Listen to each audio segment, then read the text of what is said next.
দর্শক স্বাগত নিউজ 24 সংবাদে। আর পুরো সংবাদ জুড়ে আপনাদের সাথে আছে আমরা দুজন, আমি ফয়সাল মাহমুদ এবং আমি জান্নাতুল সাদিয়া। এনসিপির সমাবেশ ঘিরে নিষিদ্ধ ছাত্রলীগ ও আওয়ামী লীগ নেতাকর্মীদের তাণ্ডবে দিনভর রণক্ষেত্র গোপালগঞ্জ। এ সময় পুলিশ ও সেনাবাহিনীর সঙ্গেও ব্যাপক সংঘর্ষ হয় ছাত্রলীগ ও আওয়ামী লীগ নেতাকর্মীদের। বুলেট ও টিয়ার শেল নিক্ষেপ করে ঘটনায় হয়েছে গোপালগঞ্জে মোতায়েন করা হয়েছে 4 প্লাটুন বিজিবি। সংঘর্ষে এখন পর্যন্ত 3 জন নিহতের খবর পাওয়া গেছে। পুলিশ, সাংবাদিক সহ অন্তত শতাধিক আহত হয়েছেন। দীর্ঘ সময় অবরুদ্ধ থাকার পর সেনাবাহিনীর সহায়তায় সন্ধ্যায় গোপালগঞ্জ ত্যাগ করেন এনসিপি নেতারা। বেলা 2:45টার দিকে শহরের পৌর পার্কে এনসিপি সমাবেশ শেষ হওয়ার সঙ্গে সঙ্গে নেতাকর্মীদের ঘিরে হামলা শুরু করে নিষিদ্ধ ছাত্রলীগ ও আওয়ামী লীগের নেতাকর্মীরা। তারা চারদিক থেকে এনসিপির নেতাকর্মী ও পুলিশের গাড়ি আটকে দেয়। এ সময় পুলিশ ও সেনাবাহিনীর সদস্যরা সাউন্ড গ্রেনেড ও ফাঁকা গুলি ছুড়ে পরিস্থিতি নিয়ন্ত্রণের চেষ্টা করে। এ সময় এনসিপির নেতাকর্মীরা গাড়ি ঘুরিয়ে পুলিশ কমিশনারের কার্যালয়ে আশ্রয় নেয়।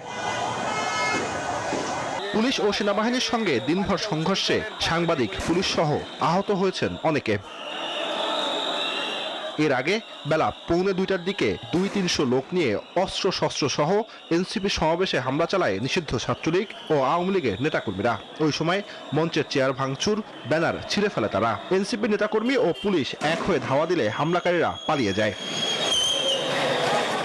পরিস্থিতি নিয়ন্ত্রণে বুধবার রাত 8টা থেকে বৃহস্পতিবার সন্ধ্যা 6টা পর্যন্ত গোপালগঞ্জে কারফিউ জারি করা হয়েছে। পুলিশ, সেনাবাহিনীর সাথে 4 প্লাটুন বিজিবি মোতায়েন করা হয়েছে। দীর্ঘ সময় অবরুদ্ধ থাকার পর সন্ধ্যায় সেনাবাহিনীর সহায়তায় গোপালগঞ্জ ত্যাগ করেন এনসিপির নেতারা। Zubayer Sani, desk report, news 24। এরই মধ্যে গোপালগঞ্জে জুলাই পদযাত্রার সমাবেশে হামলার ঘটনায় সামাজিক যোগাযোগ মাধ্যম ফেসবুকে ক্ষুব্ধ প্রতিক্রিয়া জানিয়েছেন দলটির নেতাকর্মীরা। সেই সাথে ঘোষণা করা হয় বাংলা ব্লকেট কর্মসূচিও। আর এই ন্যাক্কারজনক সন্ত্রাসের সাথে জড়িতদের কাউকেই ছাড় দেয়া হবে না বলে ফেসবুকের এক পোস্টে জানিয়েছেন উপদেষ্টা আসিফ মাহমুদ। বিস্তারিত জানাচ্ছেন রিশাদ হাসান। হুমকি উপেক্ষা করে বুধবার গোপালগঞ্জ যায় এনসিপির পদযাত্রা। সকালে ইউএনও ও পুলিশের গাড়িতে হামলা হয়। যাত্রা শুরুর আগে ফেসবুকে পোস্ট দেন নাহিদ ইসলাম, ডক্টর তাসনিম জারা, সার্জিস আলম সহ দলটির শীর্ষ নেতারা। বেলা 2টা নাগাদ প্রথম দফা হামলা হয় গোপালগঞ্জের সমাবেশ স্থলে। পরিস্থিতি নিয়ন্ত্রণে আসার পর সমাবেশ শুরু হলে এক পর্যায়ে স্লোগান ওঠে মুজিববাদ, মুর্দাবাদ নামে। দফায় দফায় হামলা ও ভাঙচুরের পর পৌর পার্ক এলাকায় সমাবেশ মঞ্চে সংক্ষিপ্ত সমাবেশে হুঁশিয়ারি দেন এনসিপি শীর্ষ নেতারা। প্রিয় গোপালগঞ্জবাসী, মুজিববাদীরা আজকে বাধা দিয়েছে। গণ অভ্যুত্থানের মধ্যে আমরা বলেছিলাম বাধা দিলে বাঁধবে লড়াই, সেই লড়াইয়ে জিততে হবে এবং সেই লড়াই আমরা জিতেছিলাম। আজকে আবারও বাধা দেওয়া হয়েছে। দ্বিগুণ গতিতে এর জবাব আমরা দিব ইনশাল্লাহ। আমাদের ভয় পাওয়ার কিছু নেই, আমাদের হতাশ হওয়ার কিছু নেই, কিন্তু আমাদের জয় করার আছে সারা বিশ্ব। বাংলাদেশের মানুষকে এই সাম্য এবং এই ইনসাফের বাংলাদেশ বানানোর জন্য একসাথে লড়াই করব। এমন ঘটনায় সামাজিক যোগাযোগ মাধ্যম ফেসবুকে মুজিববাদের কবর রচনা করে ফেরার কথা জানান এনসিপি নেতা সার্জিস আলম। আব্দুল হান্নান জানান এর জন্য চরম মূল্য দিতে হবে সরকারকে। তবে সার্জিস আলম দলের শীর্ষ নেতা নাহিদ ইসলামের বরাত দিয়ে আরেক পোস্টে নেতাকর্মীদের রাজপথ ছেড়ে একপাশে অবস্থান করে প্রতিবাদের আহ্বান জানান।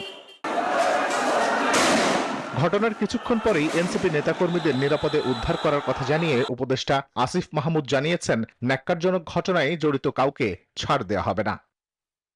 হামলার শিকার হওয়া এনসিপি তাদের ভেরিফাইড ফেসবুকে সবশেষ জানিয়েছে জুলাই চলছে, জুলাই চলবে। রিশাদ হাসান, নিউজ 24, ঢাকা। দর্শক, গোপালগঞ্জে এনসিপির উপর নিষিদ্ধ ছাত্রলীগের হামলার প্রতিবাদে দেশের বিভিন্ন স্থানে ব্লকেট কর্মসূচি পালন করছে ছাত্র জনতা। এ বিষয়ে বিস্তারিত জানাতে যুক্ত হচ্ছেন আমাদের সহকর্মীরা। আমরা প্রথমে যাব শাহবাগে, সেখানে আছেন সহকর্মী মুরসালিন হক জুনায়েদ। ঘটনায় কিন্তু নানা রকমের যে কর্মসূচি দেওয়া হয়েছে সারা দেশ জুড়েই মূলত ব্লকেট কর্মসূচির কথা বলা হয়েছে এবং এনসিপির পক্ষ থেকে কিন্তু বলা হয়েছে ইতিমধ্যেই যে সড়কের এক পাশে অবস্থান করার জন্য সড়ক যেন কেউ ব্লক না করেন, কেননা এনসিপির পক্ষ থেকেও বড় ধরনের যে কর্মসূচি তার ঘোষণাও আসবে। তবে তার আগেই বৈষম্য বিরোধী ছাত্র আন্দোলনের যে সংবাদ সম্মেলনটি এটি শাহবাগে অনুষ্ঠিত হওয়ার কথা রয়েছে। আপনি ছবিতে দেখতে পাচ্ছেন এখানে সংবাদ সম্মেলনের প্রস্তুতি চলছে এবং সেই প্রস্তুতির অংশ হিসেবে এখানে বৈষম্য ছাত্র আন্দোলনের নেতৃবৃন্দরা বসে আছেন। এছাড়াও শাহবাগের প্রতিটি পয়েন্টে অর্থাৎ 4টি মোড় যদি ধরা হয় 4টি মোড়েই কিন্তু এই আন্দোলনের সহযোদ্ধা যারা রয়েছেন, যারা সমমনা রয়েছেন তারা কিন্তু অবস্থান করছেন এবং অবস্থান করে তারা প্রতিবাদ জানাচ্ছেন এবং সবকিছু মিলে যে এই বিষয়টি এখানে এখন পর্যন্ত দেখা যাচ্ছে যে সড়ক কিন্তু পুরোপুরি কেউই বন্ধ করেন, আসলে পুরো সড়ক এখন পর্যন্ত ব্লক করেননি, অর্থাৎ প্রতিবন্ধকতা কোনোভাবে সৃষ্টি করেননি। তারা প্রত্যেকেই আসলে প্রত্যেকটি মঞ্চই প্রতিটি প্ল্যাটফর্মে কিন্তু যার যার অবস্থান থেকে তারা বিএনএস সেন্টারের সামনে আপনারা জানেন যখন বাংলা ব্লকেট কর্মসূচি দেয়া হয় তার পরবর্তী সময় থেকেই কিন্তু এই সিংহ রোডের পূর্ব পাশে ছাত্র জনতারা মিছিল করে, সেখানে কয়েকশো ছাত্র জনতা একত্রিত হয়ে সে বাংলা ব্লকেট কর্মসূচি পালন করে শৃঙ্খলা বাজানোর চেষ্টা করছেন, সুষ্ঠুভাবে দেশ চলার ক্ষেত্রে বাধা বিঘ্নতার চেষ্টা করছেন, তাদেরকে কিন্তু কঠোরভাবে প্রতিহত করা। গোপালগঞ্জে জাতীয় নাগরিক পার্টি এনসিপির সমাবেশ এবং গাড়ি বহরে আওয়ামী লীগ ও ছাত্রলীগ কর্মীদের হামলার ঘটনায় উদ্বেগ জানিয়ে বিবৃতি দিয়েছেন বিএনপির মহাসচিব মির্জা ফখরুল ইসলাম আলমগীর। বুধবার বিকেলে বিএনপির সহ দফতর সম্পাদক মোহাম্মদ মুনির হোসেন স্বাক্ষরিত এই বিবৃতি সংবাদ মাধ্যমে পাঠানো হয়। বিবৃতিতে বিএনপি মহাসচিব বলেন, ছাত্র জনতার আন্দোলনে আওয়ামী স্বৈরাচারী শাসক গোষ্ঠীর পতনের পর দুষ্কৃতিকারীরা আবারও দেশে অস্থিতিশীল পরিস্থিতি সৃষ্টি সহ নৈরাজ্যের মাধ্যমে ফায়দা হাসিলের অপতৎপরতায় লিপ্ত হয়েছে। গোপালগঞ্জে এনসিপির পূর্ব ঘোষিত কর্মসূচির ওপর বর্বরোচিত হামলা, ককটেল বিস্ফোরণ, ইউএনও সহ আইন শৃঙ্খলা রক্ষাকারী বাহিনীর গাড়িতে অগ্নিসংযোগ ও পুলিশ সদস্যদের আহত করার বর্বর ঘটনা সেই অপতৎপরতারই বহিঃপ্রকাশ। আইন শৃঙ্খলা পরিস্থিতির চরম অবনতির কারণে আওয়ামী দোসররা মরণ কামড় দিয়ে অন্তর্বর্তী সরকারকে বেকায়দায় ফেলে ফায়দা লুটতে দেশে অরাজকতা সৃষ্টির জন্য এখন মাথাচাড়া দিয়ে উঠেছে বলেও অভিযোগ করেন মির্জা ফখরুল। বিশৃঙ্খলা যতই হোক আওয়ামী লীগ আর কখনোই প্রতিষ্ঠা পাবে না বলে মন্তব্য করেছেন বিএনপি স্থায়ী কমিটির সদস্য আমির খসরু মাহমুদ চৌধুরী। গোপালগঞ্জের সংঘর্ষের প্রতিক্রিয়ায় নিউজ 24-কে তিনি এই কথা বলেন। জন্ম থেকে আজ পর্যন্ত আওয়ামী লীগের রাজনীতি হচ্ছে পেশি শক্তির রাজনীতি। কখনো তাদের দলীয় ক্যাডারের পেশি শক্তি, অন্য সময় পুলিশের পেশি শক্তি কিংবা সরকারি কর্মকর্তাদের ব্যবহার করা, এটা তো আওয়ামী লীগের রাজনীতি। তাদের রাজনীতির বড় একটা তারা সফলতা মনে করে তার পেশি শক্তির মাধ্যমে তাদের করতে হবে এবং তারা আজকে পরাজিত হয়েও এখান থেকে বেরিয়ে আসতে পারছে না। এরা কারো কথা শুনবে না, এইভাবে রাজনীতি করবে। সুতরাং এদের রাজনীতি বাংলাদেশের মানুষ প্রত্যাখ্যান করছে, এরা ফিরে আসার কোনো সুযোগ নাই।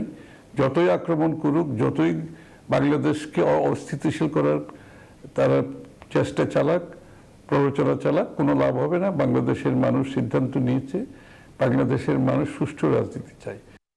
এনসিপির কর্মসূচিতে নিষিদ্ধ সংগঠন ছাত্রলীগের হামলাকে গণতন্ত্রের জন্য মারাত্মক হুমকি বলে মনে করছেন রাজনৈতিক বিশ্লেষকরা। তারা বলছেন, ফ্যাসিবাদ পতনের বছর ঘুরতেই নতুন বাংলাদেশে এমন ঘটনা অকল্পনীয়। তারা আরও বলেন, এখনই শক্ত হাতে দমন করতে হবে, অন্যথায় আরও জটিল হবে পরিস্থিতি, রুদ্ধ হবে গণতন্ত্রের পথ চলা। পরিস্থিতি নিয়ন্ত্রণের আইন শৃঙ্খলা রক্ষাকারী বাহিনীকে কঠোর হওয়ার তাগিদ দিয়েছেন রাজনৈতিক বিশ্লেষকরা। বিস্তারিত জানাচ্ছেন নাইমাল জিকো। গোপালগঞ্জে এনসিপির কর্মসূচিতে নিষিদ্ধ সংগঠন ছাত্রলীগের হামলার ঘটনায় উত্তপ্ত দেশের রাজনৈতিক অঙ্গন। প্রশ্ন উঠেছে, এমন সময়ে কিভাবে এনসিপির ওপর হামলার মতো ধৃষ্টতা দেখালো ছাত্রলীগ? কোথায় পেল এত সাহস? বিশেষজ্ঞরা বলছেন, স্বৈরশাসকের পতন হলেও দমন পীড়নের অগণতান্ত্রিক সংস্কৃতি থেকে বেরিয়ে আসতে পারেনি আওয়ামী লীগ। বলেন, এ ধরনের হামলা ব্যাহত করবে গণতন্ত্রের অগ্রযাত্রা। যে কোনো ধরনের সন্ত্রাসী কাজ হলো গণতন্ত্রের বিরোধী। আমাদেরকে সবসময় খেয়াল রাখতে হবে, গণতন্ত্র মানে এক ধরনের প্রতিদ্বন্দ্বিতা, যে প্রতিদ্বন্দ্বিতা সবসময় সুস্থ প্রতিদ্বন্দ্বিতা। এলিমিনেট করা, নির্মূল করা, এটাই ছিল আওয়ামী লীগের বাস্তব দর্শন। সেটার থেকে তো গোপালগঞ্জের ঘটনা দেখে যেটা মনে হয়, তারা সেখান থেকে বেরিয়ে আসতে পারে নাই। তো এনসিপি সেখানে গেছে, তারা একটা সমাবেশ করবে, কিছুক্ষণ বক্তৃতা দেবে, কিছুক্ষণ বলবে, সেটা কেন তাদের সহ্য হয় না? তার মানে তাদের এখন পর্যন্ত তাদের কোনো অনুশোচনা নাই, কোনো অনুতাপ নাই। এতগুলি মানুষের রক্ত ঝরানোর পরেও তাদের সুমতি আসে নাই। এমন সন্ত্রাসী হামলা আইন শৃঙ্খলা রক্ষাকারী বাহিনীকে আরো কঠোরভাবে দমন করতে হবে বলে মনে করছেন তারা। গোপালগঞ্জে একটা অন্ধ সমর্থক গোষ্ঠী তাদের আছে, সেই জন্য তাদের অন্ধ সমর্থক গোষ্ঠী যে কাজটা করেছে সেটা কিছুতেই গ্রহণযোগ্য না, নিন্দনীয়। শুধু নিন্দনীয় না, এই ধরনের ঘটনা বা তৎপরতাকে কঠোরভাবে শায়েস্তা করার দরকার। আপনি পুলিশ ইনএক্টিভ হবে, পুলিশ ঠিকমতো কাজ করতে পারবে না, সেখানেই সব ধরনের সহিংসতা তৈরি হবে। তো এই সহিংসতা রোধ করার জন্য আইন শৃঙ্খলা বাহিনীকে অ্যাক্টিভ করাতে হবে। শুধু আইন শৃঙ্খলা বাহিনী নয়, বিশেষজ্ঞদের মতে দেশের সুষ্ঠু স্বাভাবিক রাজনৈতিক পরিবেশ তৈরির ক্ষেত্রে সরকারকেও রাখতে হবে গুরুত্বপূর্ণ ভূমিকা। নাইম আলচিকো, নিউজ 24, ঢাকা। ফ্যাসিবাদ বিরোধী ঐক্য ধরে রাখতে সবাইকে দায়িত্বশীল ভূমিকা পালনের আহ্বান জানিয়েছেন রাজনীতিবিদ ও সুশীল সমাজের প্রতিনিধিরা। দুপুরে রাজধানীর একটি হোটেলে অনলাইন পোর্টাল বাংলা এডিশনের উদ্বোধনী অনুষ্ঠানে এই আহ্বান জানান তারা। বলেন, এই দেশে আর কখনো আওয়ামী মার্কা রাজনীতি চলবে না। অনুষ্ঠানে জুলাই গণহত্যার দায়ে শেখ হাসিনা ও তার দোসরদের বিচার দাবি করেন শহীদ পরিবারের সদস্যরা। অনলাইন নিউজ পোর্টাল বাংলা এডিশনের উদ্বোধনী অনুষ্ঠানে অংশ নেন বিভিন্ন রাজনৈতিক দলের নেতা, সুশীল সমাজের প্রতিনিধি ও শহীদ পরিবারের সদস্যরা। অনুষ্ঠানে বিএনপির স্থায়ী কমিটির সদস্য আমির খসরু মাহমুদ চৌধুরী ও হাফিজউদ্দিন আহমেদ বলেন, ন্যূনতম ছাড় দিয়ে হলেও ফ্যাসিবাদ বিরোধী ঐক্য ধরে রাখতে হবে। আজকে প্রত্যেকটি দলের ভিন্ন ভিন্ন আদর্শ, তাদের ভাবনা চিন্তা আছে, সেটা তারা প্রমোট করবে, জনগণের কাছে যেতে হবে। মালিকের ম্যান্ডেট নিয়ে আপনি সংসদে এসে পরিবর্তন করতে পারবেন। এর বাইরে যতটুকু ঐক্যমত হবে সেদিকে আমরা এগিয়ে যাব। শেখ হাসিনার পতনে যেভাবে পতন হয়েছে, প্রত্যেকটি রাজনৈতিক দলের কর্মী নেতা সবাই নিজেকে সংশোধন করবেন। এই দেশে আর আওয়ামী মার্কা রাজনীতি এদেশে আর কখনোই প্রতিষ্ঠিত হবে না। এলডিপির সভাপতি অলি আহমেদ বলেন, বাংলাদেশে আর কখনো আওয়ামী লীগকে রাজনীতি করার সুযোগ দেয়া যাবে না। ভারতীয় আধিপত্যবাদের বিরুদ্ধে সবাইকে সোচ্চার হওয়ার আহ্বান জানান তিনি। প্রথমে 1 নম্বর কাজ হলো জাতীয় ঐক্য না, ভারতের দালালদের মুক্ত করতে হবে বাংলাদেশ থেকে, তাহলেই তো ঐক্য হবে। জামায়াত, গণ অধিকার পরিষদ সহ বেশ কয়েকটি দলের নেতারাও বক্তব্য রাখেন। আলোচনায় অংশ নেন নারী ও শিশু বিষয়ক উপদেষ্টা শারমিন এস মুর্শিদও। যারা ইতিহাসের বিরুদ্ধে যায় তাদেরকেও চিহ্নিত করতে হবে এবং কঠোর ভাষায় সেই কথাটিও বলতে হবে। আশা করব যে সেই সংস্কৃতি আমাদের শুরু হবে বাংলার এডিশনের মধ্য দিয়ে। একটি নতুন বাংলাদেশ প্রতিষ্ঠার লক্ষ্যে বাংলাদেশের জনগণের যে আকাঙ্ক্ষা, সে আকাঙ্ক্ষা পূরণে খুবই শক্তিশালী ভূমিকা বাংলা এডিশন রাখবেন। অনুষ্ঠানে রাষ্ট্রচিন্তক ফরহাদ মাজহার বলেন, জুলাই অভ্যুত্থানের চেতনা বাস্তবায়ন করতে গণ ঐক্য নতুন সংবিধান তৈরি করতে হবে। আড়ালে ভারত আগ্রাসন বিরোধিতা করছি আমরা, কিন্তু মার্কিন যে সকল আন্তর্জাতিক চুক্তি, এই সকল চুক্তির মাধ্যমে দেশের জনগণকে আরো গরিব, এই দেশটাকে আরো ধ্বংস করার যে সকল প্রক্রিয়া চলছে, আমরা তার বিরুদ্ধে মোটেও সচেতন। শহীদ পরিবারের সদস্যরা অভিযোগ করেন, 1 বছর পেরিয়ে গেলেও জুলাই হত্যার বিচার সঠিকভাবে এগুচ্ছে না।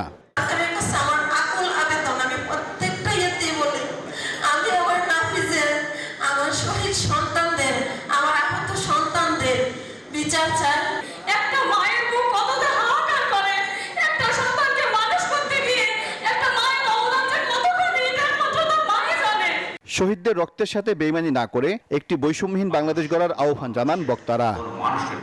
সাইফুল ইসলাম, নিউজ 24, ঢাকা।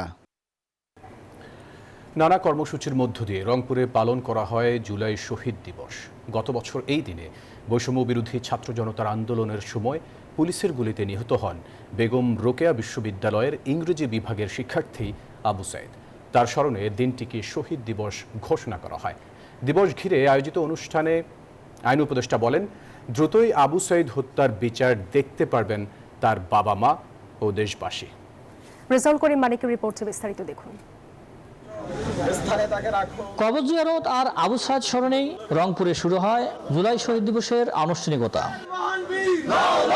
শ্রদ্ধার মিছিলে ছাত্র শিক্ষক বিশিষ্টজনরা তাদের কণ্ঠে আবু সাইদের বীরত্ব গাথা। এই নতুন বাংলাদেশকে গড়ার প্রত্যয় নিয়ে তারা জীবন দিয়েছেন। সেই নতুন বাংলাদেশ না গড়ে ওঠা পর্যন্ত শহীদ আবু সাইদের সহযোদ্ধারা মাঠে রয়ে যাবেন। এই অন্তর্বর্তীকালীন সরকারের কাছে প্রত্যাশা করি এই সরকার থাকা অবস্থায় এই জুলাই বিপ্লবের সকল শহীদদের বিচার তারা করবে। তো আমরা আশা রাখবো আবু সাইদের মতো যে অসংখ্য শহীদ হয়েছে বাংলাদেশে, এই শহীদদের আত্মত্যাগের বিনিময়ে বাংলাদেশ, যে নতুন বাংলাদেশের স্বপ্ন আমরা দেখেছি, সে বাংলাদেশ বাস্তবায়িত হবে। রংপুর বেগম রোকেয়া বিশ্ববিদ্যালয়ের উপাচার্য প্রফেসর ডক্টর শওকত আলী জানান, আবু সাইদের আত্মদানের বিষয়টি বিশ্ববিদ্যালয় কোনোদিন ভুলবে না। শহীদ আবু সাইদের যে বিচার, যার হত্যাকারীদের বিচার, সেই বিচারে যারা জড়িত, যেটা প্রসিকিউশন অলরেডি ঘোষণা করেছেন 30 জন, তাদেরকে অতি সত্বর আইনের রাস্তায় নিয়ে গ্রেপ্তার করার জন্য জোর দাবি জানাচ্ছি। সন্তানের কবরের পাশে দাঁড়িয়ে আবু সাইদের বাবা মার দৃঢ় উচ্চারণ, ছেলে হত্যার বিচার এবং তার সম্মানার্থে দিবসের স্বীকৃতি দাবি জানান তারা। আমার ছেলে আজ নাই, আমার এটাই মনের দুঃখ। আর আমার ছেলের বিচার করেন, সরকারের যেন বিচার করে। পরে সকাল 9:30টায় বিশ্ববিদ্যালয় ক্যাম্পাসে কালো ব্যাগ ধারণ করে একটি শোক র্যালি অনুষ্ঠিত হয়। সকাল 10টায় উদ্বোধন করা হয় আবু সাইদ তোরণ ও মিউজিয়ামের ভিত্তিপ্রস্তর এবং 10:15 তার নিহত স্থানে আবু সাইদ চত্বর ঘোষণার মাধ্যমে স্মৃতিস্তম্ভ স্থাপন করা হয়। বুধবার বেলা 11টায় আয়োজিত আলোচনা সভায় উপস্থিত ছিলেন সরকারের কয়েকজন উপদেষ্টা। এ সময় আইন উপদেষ্টা প্রফেসর ডক্টর আসিফ নজরুল বলেন, দ্রুত আবু সাইদ হত্যার বিচার দেখতে পারবেন তার বাবা মা ও দেশবাসী। আমি যেটুকু খবর জানি, আমার সাথে প্রসিকিউশন টিমের কথা হয়, আমি নিশ্চিত, আমার দৃঢ় বিশ্বাস, আমাদের সরকারের শাসন আমলে আপনারা আবু সাইদ হত্যাকাণ্ডের বিচার দেখে যাবেন। এছাড়া শহীদ আবু সাইদের স্মরণে দিনব্যাপী নানা কর্মসূচি পালন করছে বিভিন্ন সামাজিক ও সাংস্কৃতিক সংগঠন। রেজাউল করিম মানিক, নিউজ 24, রংপুর। দর্শক, গোপালগঞ্জে এনসিপির উপর হামলার প্রতিবাদে কিছুক্ষণ পর মশাল মিছিল করবে এনসিপি। রাজধানী বাংলা মোটর মোড়ে চলছে প্রস্তুতি, সেখানে আছেন সহকর্মী আরিফুল ইসলাম। আরিফ, মশাল মিছিল নিয়ে কি তথ্য আছে আপনার কাছে? কখন শুরু হবে এই মশাল মিছিল?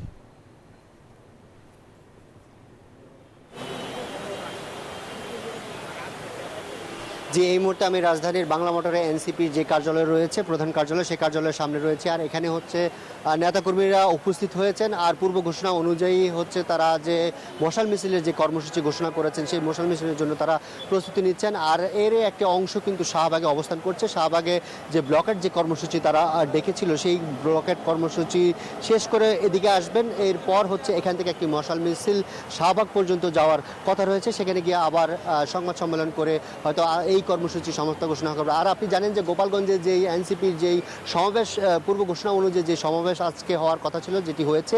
আর সমাবেশ শেষ হওয়ার পরেই কিন্তু যেই তাদের উপর যে হামলা চালানো হয়েছে, ছাত্রলীগ এবং হচ্ছে আওয়ামী লীগের নেতৃত্বে যে হামলা চালানো হয়েছে, সেই হামলার প্রতিবাদে হচ্ছে এখানে শাহবাগ থেকে শুরু করে উত্তরা, যাত্রাবাড়ি, মিরপুর বিভিন্ন স্থানে হচ্ছে প্রতিবাদ স্বরূপ হিসেবে বিভিন্ন সভা সমাবেশ, এমনকি ব্লকেট কর্মসূচি, এমনকি স্লোগান, সব কিছুই কিন্তু দলটির পক্ষ থেকে করা হয়েছে। সেই সাথে হচ্ছে তাদের উপর যে নগ্ন হামলা চালানো হয়েছে, সেই হামলার প্রতিবাদে হচ্ছে বিএনপি, জামায়াতে ইসলামী এবং অন্যান্য যেই রাজনৈতিক দলগুলো রয়েছে তারাও নিন্দা জানিয়েছেন। সেই সাথে এই যে হামলাটি করা হয়েছে, সেই হামলার পরিপ্রেক্ষিতে গোপালগঞ্জে হচ্ছে 144 ধারা জারি করা হয়েছে। সেই সাথে সেখানে আপনারা জানেন যে বেশ কিছু নেতাকর্মী আটকা পড়েছে, কিছু সাংবাদিকও আহত হয়েছে। সাংবাদিকের যেই যানবাহন হয়েছে সেগুলোতেও হামলা চালানো হয়েছে। এই যে হামলা চালানো হয়েছে বা যেই নগ্ন হামলা চালানো হয়েছে প্রশাসনের সামনে, সেই হামলার প্রতিবাদে হচ্ছে এনসিপি নেতাকর্মীরা হচ্ছে কিছুক্ষণ পর হচ্ছে মশাল মিছিল করবেন। আর এই যখন শাহবাগ থেকে হচ্ছে যে এনসিপির যে মূল নেতাকর্মীরা রয়েছেন, কেন্দ্রীয় যে নেতাকর্মীরা রয়েছেন, তারা আসবেন। এরপরেই হচ্ছে এখান থেকে হচ্ছে মশাল মিছিলটি শুরু হবে। এই ছিল আমার কাছে বাংলা মোটর থেকে সবশেষ। আরিফ, আপনাকে ধন্যবাদ আমাদের সাথে যুক্ত হওয়ার জন্য। নির্বাচন কমিশনের ওয়েবসাইট থেকে সরিয়ে ফেলা হয়েছে নৌকা প্রতীক, পাশাপাশি যুক্ত করা হয়েছে দাঁড়িপাল্লা প্রতীক। বুধবার সকালে ইসি ওয়েবসাইটে দেখা যায় আওয়ামী লীগ নামের পাশে প্রতীক হিসেবে নৌকা নেই। ইসি সচিব বলছেন, জনমনে যাতে কোনো বিভ্রান্তি তৈরি না হয় সে কারণে সরিয়ে রাখা হয়েছিল নৌকা প্রতীক। 12 মে আওয়ামী লীগ ও এর অঙ্গ সংগঠনের সব ধরনের কার্যক্রমকে নিষিদ্ধ করে প্রজ্ঞাপন জারি করে অন্তর্বর্তী সরকার। এরপর নির্বাচন কমিশন থেকেও দলটির নিবন্ধন স্থগিত করা হয়। এর 2 মাস পর 13 জুলাই জাতীয় নাগরিক পার্টি এনসিপি নির্বাচন কমিশনে এসে নৌকা প্রতীককে সরিয়ে দেওয়ার দাবি জানায়। এর 2 দিন পর মঙ্গলবার 15 জুলাই রাতে স্থানীয় সরকার উপদেষ্টা আসিফ মাহমুদ সজীব ভুঁইয়া নিজের ভেরিফাইড পেজে দেয়া এক পোস্টে নির্বাচন কমিশনের কাছে প্রশ্ন করেন কেন নৌকাকে এখনো শিডিউলভুক্ত রাখা হয়েছে। পরদিন সকালে অর্থাৎ বুধবার দেখা যায় নির্বাচন কমিশনের ওয়েবসাইট থেকে গায়েব হয়ে গিয়েছে নৌকা প্রতীক। কিছু কথাবার্তা দেখা যাচ্ছে যে নৌকা প্রতীক নিয়ে একটা মোটামুটিভাবে দ্বিধাদ্বন্দ্ব আছে কি নেই বা কোথায় কিভাবে হয়, এই জিনিসটা বিভ্রান্তি যদি না থাকে, জিনিসটাকে এলিমিনেট করার জন্য যেহেতু স্থগিত আদেশের আওতায় বাংলাদেশ আওয়ামী লীগের নিবন্ধনটা এখন আছে, সেই জন্য আমরা মনে করেছি যে কমিশন মনে করেছে যে এটাকে সরিয়ে রাখা।